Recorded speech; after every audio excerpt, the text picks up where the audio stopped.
Well, I am still here at the networking tent and things are really hotting up here. I'm surrounded by some incredibly exciting people and I've managed to collar one of those very exciting people. I'm here with David Hornby. Hello. Hi Naomi, how are you? I'm very well, thank you, David. Now, David is fresh from chairing the events as estate spaces. So can you tell me a little bit about how it all went? How did your seminar go?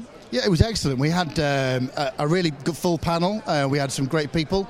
We're looking at Britain's estates, so those really big country estates where the landowners need to have a number of income streams to make sure those estates are, sustainable.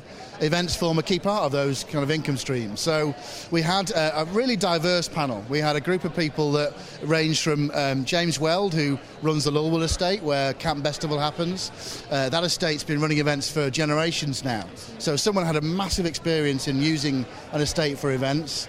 We then had Hugh Phillimore, who's the promoter of Hornby Festival. So on the other side of things, he's a guy that will bring an event to an estate. We had Simon, who runs his own business but used to be involved in an estate that used to host the Big Chill.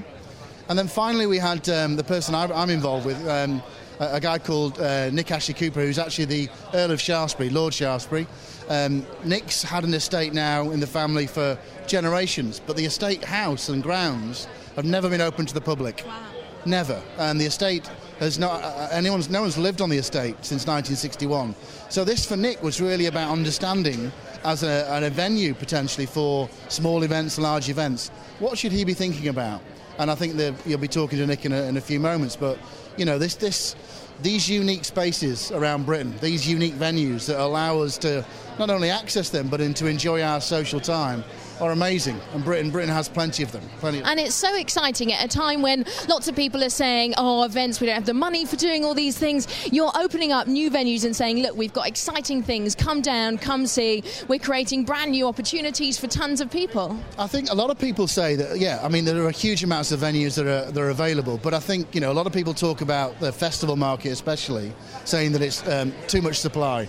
There are too many, it's oversaturated. But, I think what will happen is innovation will happen.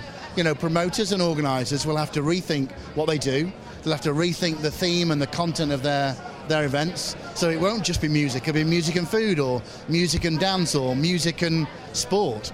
I think those events, people are hungry for live entertainment and content. They're hungry to go out and do stuff. And somewhere like Confex, right now, this conference is encouraging people to come down and talk and opening up the arena for people. Yeah, now the event venues, whether they be commercial venues or the British estates, are incredibly important. And I think, creating this marketplace as Confex and IOEX does is really important for both sides of that equation to really talk together and build relationships.